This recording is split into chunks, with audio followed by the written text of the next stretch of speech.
Yeah, I tell you what, people got to stop putting flyers on my car, man. I definitely don't want to go see a band called Parking Violation at the courthouse. How much allowance did Uncle Earl give you back then? Allowance? He allowanced me to live there. Man, we're still just buried with tires. Here's the tire machine, the rims. The tires are like just right here, man. I can't even look at this. It's freaking nuts. It's Tirelanche warning, man. They're all the way up to the roof. There's just so many. I don't know what the hell we gonna do. I remember Uncle Earl used to put us in tires and roll us down the hill. Those were good years. Here I am on the back 40. With this one, you get a personal touch, man. Every time, a personal touch in this fetish van. Here's 2 more fetish vans. And these is perfect. This is exactly what we're looking for in a fetish van. Something I can put 2, 6, 9 people in. My favorites are these Dodge Grand Caravans. They're just got all the space. The chairs is nice. I mean, the girls like them too. And if they run, the air conditioning go, even if the tranny don't work. Well, sometimes the tranny works harder than the engine. These old contractor vans too, they may have 300 million miles on them, but I tell you what, they're still good for action. You know, most of the time the windows are tinted, they get a good lockdown system. So, you know, the girls like these ones too, they feel plenty safe in them, and you know, they probably rode in that truck before. That you do have people that simply ain't gonna want to work. Because that's not everybody. Like I said, different things produce laziness in everyone. It's just simply things we don't want to do. I'm quite sure that somebody else will do that. You know? So this is really what I was getting at about the human resource issue, is we're learning to actually produce a model where the people are given jobs that they have an aptitudinal advantage at, you know, that they already are good at it. And they tend to want to do that kind of work because they're already good at doing it. When I was a kid, I wanted to play guitar really badly. So what I'd done was, with a little determination, hard work, commitment, now that I'm older, I can play guitar really bad. Talk about pop music. Yeah, pop music and the government and the fucking titties and all that shit. And yeah, I was like squeezing them that one night. I told you about that. And then it's just like, holy shit, what the fuck, man? What the fuck is that? What the fuck, man? Holy shit. Fuck. Whoa. Fuck. Bro. Whew. Was that an earthquake? Could have been. Holy shit, man. No, I think Bro, so. that was fucking crazy talk, that shit. Yeah. That must be from the sinkhole stuff that Alice was talking about. Ooh.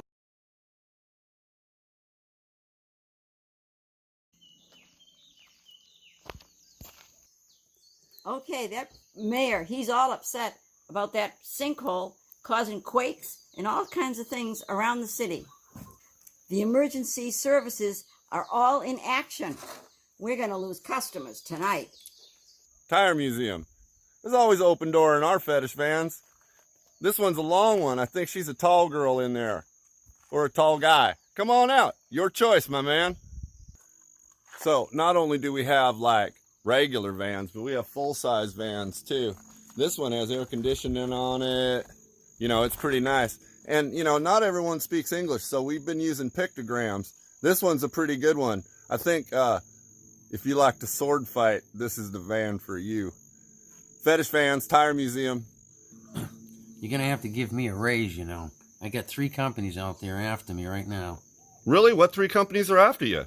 Well, the gas company, the water company, and the electric company. Things I didn't know. I didn't know there was no popcorn and popcorn chicken. That totally blows it for me and hash browns. You know, smoking meth and then quoting the Bible does not make you a Methodist. Well, I finally got rid of that annoying squeaking sound in my car. I opened the door and kicked her out. How did I get involved with it? Yeah. I was here. You were here all day long and I just showed up, what?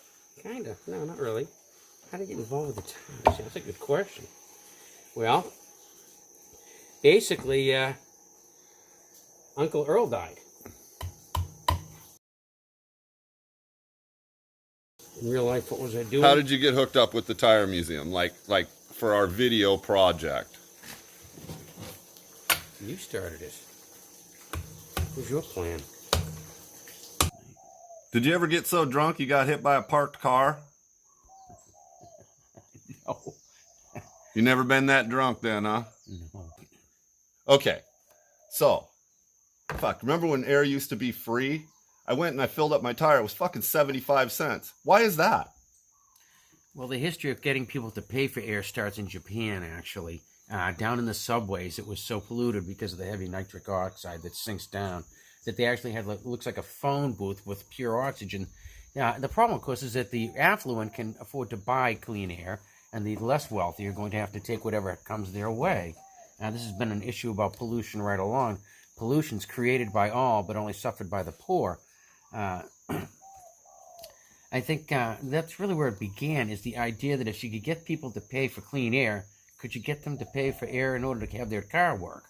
And they kind of got you there. If you don't have air in your tires, of course, you're not going to go anywhere.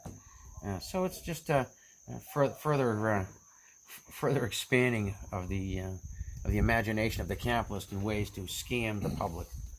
I don't think so. I think it's just inflation. As far as I can see, I'm in the top 20% of intellects in America. The other 90% of the people out there are pretty much idiots. Okay, so one of Alice's blonde girls walks into the dry cleaner with a black dress, drops it off, and on the way out, the lady says, "Come again." She said, "No, it's mayonnaise this time, you nosy bitch." Empty cop cars are just scarecrows for people. My luck is just like a bald guy who just won a comb. Well, yeah, I felt that earthquake, man. Them sinkholes is getting bigger. I'm pretty sure emergency services are all over it, like Alice said. So I'm sure they're going to blockade. But, man, I got to get rid of some of them damn tires. There's, like, you can't even see my tire museum. See, that's the M on the museum. Man, what? It's just like you can't even get in there. There's so many here. I can't even get rid of them lately. I've been trying to recycle as much as I can, but frickin' Mother Earth wants all her tires back in this sinkhole is what I'm feeling. Well, that sinkhole's, I'm pretty sure, going to be a blessing for us. Man, that earthquake was violent, though, I tell you what. Rick's just playing it down like it ain't tectonic action. But I tell you what, man, when the earth shakes like that, I'm thinking it's going to just like collapse under us. I don't know what Uncle Earl's got here. He probably filled the whole place full of tires already. I'm going to try to dump some more in there if I can get past emergency services ropes. I'm pretty sure I know a dirt road. Hey, Slim here. Well, the tire museum is overflowing. I can't even get around anymore. It's just covered in tires. It's all the way stacked up high as me. I am not shitting you. We will have to close our doors till the next week.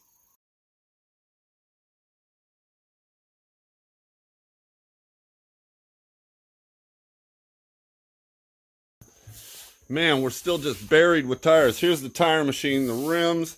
The tires are like just right here, man. I can't even look at this. It's freaking nuts. It's Tirelanche warning, man. They're all the way up to the roof. There's just so many. I don't know what the hell we gonna do.